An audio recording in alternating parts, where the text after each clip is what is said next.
own driveway in the middle of the night. Travis County State District Judge Julie Kocurek shielded herself as best she could from a gunman who almost killed her. And now she's out of the hospital and back at work, greeted by a round of applause 4 months after the shooting that made national news. And when she was ready to talk, Judge Kocurek chose to sit down first with our Sally Hernandez about her recovery and details about the crime never before revealed. I first met Judge Julie Kocurek 15 years ago when I covered crime in courts here at KXAN. She welcomed me back into this courtroom, but this time to tell her story. Our conversation lasted for more than an hour. We talked about the attack, and she talked for the very first time publicly about what she says could have prevented this shooting. But this is not a story about regret or anger, because Judge Kocurek says life is too short for that.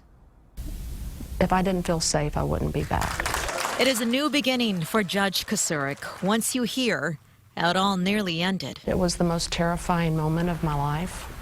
I did not know when the gunfire was going to stop. I thought I was going to die. Police say Kocurek was targeted because she's a judge. But she feels this was a much bigger attack. I felt like this was an assault on our justice system. And I want people to know that I'm back. And that judges, if you don't like a judge's decision, we won't be intimidated or we won't leave out of fear, and you can't eliminate us. But she says the way things were handled before the shooting was a regrettable mistake. There was a threat, and I was not told, and I should have been told. I have the right to decide whether a threat is credible. Where was the breakdown? Why didn't they let you know that this person was making a threat? I have no idea. I think I'm very approachable. I can see how emotional you get when you talk about that. Is that fear? Is that anger? It's regret and it's sadness is what it is. Because I feel like all of this could possibly have been avoided. I think it would have been avoided had I known. There were circumstances in my neighborhood that I really can't talk about. The day of and the week before, that if I had known, I've moved out of my house before. I put people on GPS if they've said something. I take every threat seriously. It was very poorly investigated. She's a tough lady. There are moments when Judge Kocurek doesn't feel tough. But then she looks at what she calls her wall of strength in her office. Thousands of cards, prayers, letters, drawings, even some from supportive inmates, poured in from all over the country. Everyone was shocked that this could happen in our country, and they provided support, and it got me back on my feet and back to work. You told me there's a song that you listen to just about every day. It's a song by Mandisa. One of my friends gave it to me, and it's called Overcomer.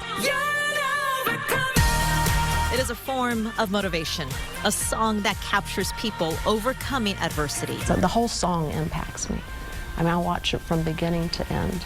This experience only made her stronger, and something she never knew she could be, an overcomer. It wasn't my time for some reason. I don't know why, but I'm just thankful. Sometimes you can't ask why, you just accept it, and that's what I've done, and be thankful and be blessed. This shooting not only changed Judge Kocurek's outlook on life, it changed security at the courthouse. Now, if a threat is made against a judge, every judge gets the name of that suspect, the courtroom they're assigned to, even a picture of the suspect. A big change that could prevent a tragedy like this from happening again. At the Criminal Justice Complex, I'm Sally Hernandez, KXAN News.